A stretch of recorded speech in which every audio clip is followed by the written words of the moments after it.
Otoritas yang dimiliki pengelola pelabuhan benua dalam mengelola wilayahnya ternyata berdampak buruk bagi pemerintah daerah khususnya Kota Denpasar.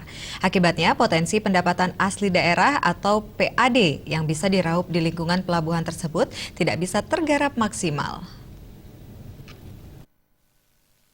Ketua Komisi 2 DPRD Kota Denpasar, Eko Supriyadi mengatakan, sejumlah potensi PAD bagi Kota Denpasar semestinya bisa tergarap maksimal. Di antaranya pelabuhan benua bisa dipungut retribusi seperti IMB, PBB, serta pajak reklame.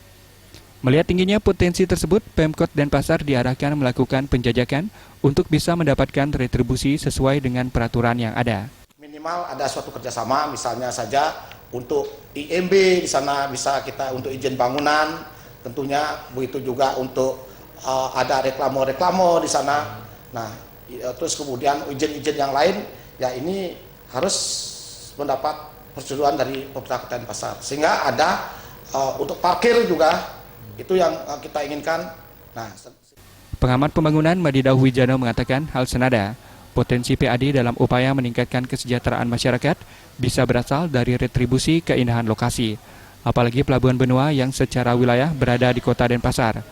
Untuk itu, Pemkot melalui legislatifnya dan tim teknis terkait bisa melakukan kajian dan koordinasi dengan pihak Pelindo sebagai pemegang otoritas agar sumber-sumber PAD Kota Denpasar bisa diakomodir dengan baik. Sederhana, orang punya view-nya bisa menghasilkan kan gitu, padahal dia tidak, kan itu intinya. Oleh karena itu ini penting duduk bersama sehingga apa yang bisa, kemudian apa yang bisa di-sharing.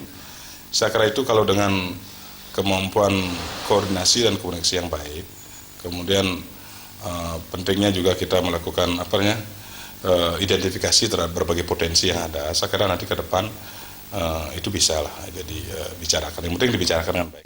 Suteja dan Saputra.